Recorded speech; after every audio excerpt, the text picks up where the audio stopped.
Hello, and welcome to Stormy Tells Ghost Stories on the Girls Rock Production channel. On this playlist, I will be telling different ghost stories all throughout the world, featuring a different city each month.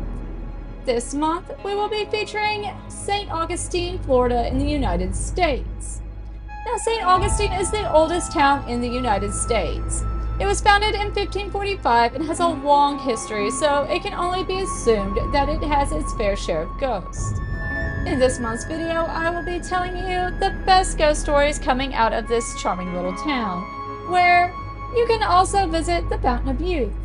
We will start with the haunted hotels and inns. This video will feature Casa de la Paz and the St. Francis Inn. We're going to go ahead and start with the Casa de la Paz. So the Casa de la Paz has been many things since it was built by J. Duncan Puller as his family home in 1915. It is located right in the middle of all the tourist traps in St. Augustine, so it is a very popular spot to start a business. Some of the businesses that have been in this building are a small boutique inn, a kindergarten, a restaurant, and most recently, a bed and breakfast. J. Duncan Puller was the president of the First National Bank in St. Augustine and was a well-known socialite all around town. Now, he pulled out all the stops when building his beautiful Casa Bay home. Arched doorways, grand windows, mirrored fireplaces, hand-carved moldings, and lead glass bookcases could be seen all throughout the home. It also had an astonishing red tiled roof.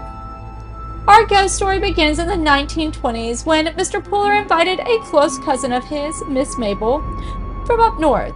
She had just gotten married and he was having her honeymoon here at his home as a wedding gift. The couple spent the week basking in their new love and seeing all the sights that St. Augustine had to offer. On the final day of their visit, the young groom decided to try his luck fishing. Miss Mabel had an eerie feeling all day and had begged him not to go. Even so, the groom told her not to worry and that he would return later that evening. Then he was last seen getting on his skiff and rowing out into the Gulf. Mid-afternoon, out of nowhere, an Atlantic storm slammed into St. Augustine. Miss Mabel frantically watched out the window for her husband. When the storm ended, she rushed out of the house to the surf to search for him. A search party quickly gathered, but all that was ever recovered was his capsized skiff. The grief-stricken Miss Mabel barricaded herself in the upstairs bedroom, which is now known as the Queen Isabella room, where she could be heard sobbing all throughout the day and night as she mourned her late husband. Days turned into weeks. Weeks turned into months. Then, on the day of their wedding anniversary, the crying just stopped. Staff started to worry about the sudden silence, so they broke down the door to Miss Mabel's room. This is when they found the emaciated corpse of Miss Mabel, who had died of a heart attack weeks earlier, bringing up the question, who had been crying for those last few weeks? For 80 years, people have been running into the specter of Miss Mabel. She is usually seen with a suitcase at the top of the staircase where she will ask, "When are we leaving?" She is then set at ease when people respond, "We will be leaving soon." Knocks can be heard on the door of the guest staying in the Queen Isabella room, and she seems to have an affinity for the white Zinfandel glass wine decanter. On stormy evenings, people passing by the house often report hearing the cries of a woman in pain coming from the building. Now, the Casa de la Paz is currently closed.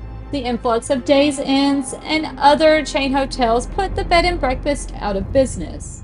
But Miss Mabel is still there, waiting for her lost love to return so they can finally leave together. Now we're going to go ahead and move on to the story coming from the St. Francis Inn. So the St. Francis Inn has a long, sordid history. It was built back in 1791 by Gaspar Garcia on a lot granted to him by the King of Spain. During this time, they were advised to build their property with the ability to withstand a possible onslaught. So, Garcia would build his home so that the front entrance and courtyard were blocked for safety. Over the years, the property changed hands several times and has had many different names. It is known historically as the Garcia Drummond House, but the name was officially changed to the St. Francis Inn in 1945. In 1938, the property was bought by Colonel Thomas Henry Drummond, who grew up in Barbados. He was an officer of the British Marines and a sugar plantation owner, but he fled Barbados during the insurrection and moved his family into this home here in St. Augustine. His daughter would then turn the home into an inn upon his death in 1845 as a way to support herself. In 1888, a prominent philanthropist, John Wilson, purchased and renovated the inn, adding the mansard roof and a third floor to see the building we have today.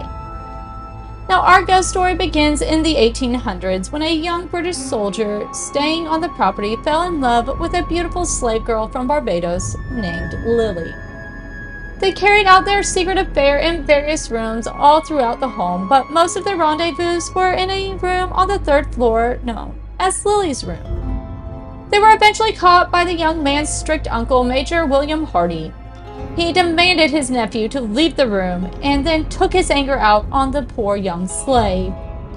She was viciously beaten and died 3 days later from her injuries. The man, wild in his grief, threw himself out of a third-story window, breaking his neck as he crashed through the glass. The spirits of the young lovers are said to be still staying at the small inn. Lights and TVs turn on and off on their own. Ghostly hands will appear on bed rails and bedposts. The radio and TV stations also change on their own. One night, a guest in Lily's room was awakened by a loud noise, only to find her purse with all of its belongings scattered across the floor. Another man woke to find himself under the bed and had to scream for help to get out.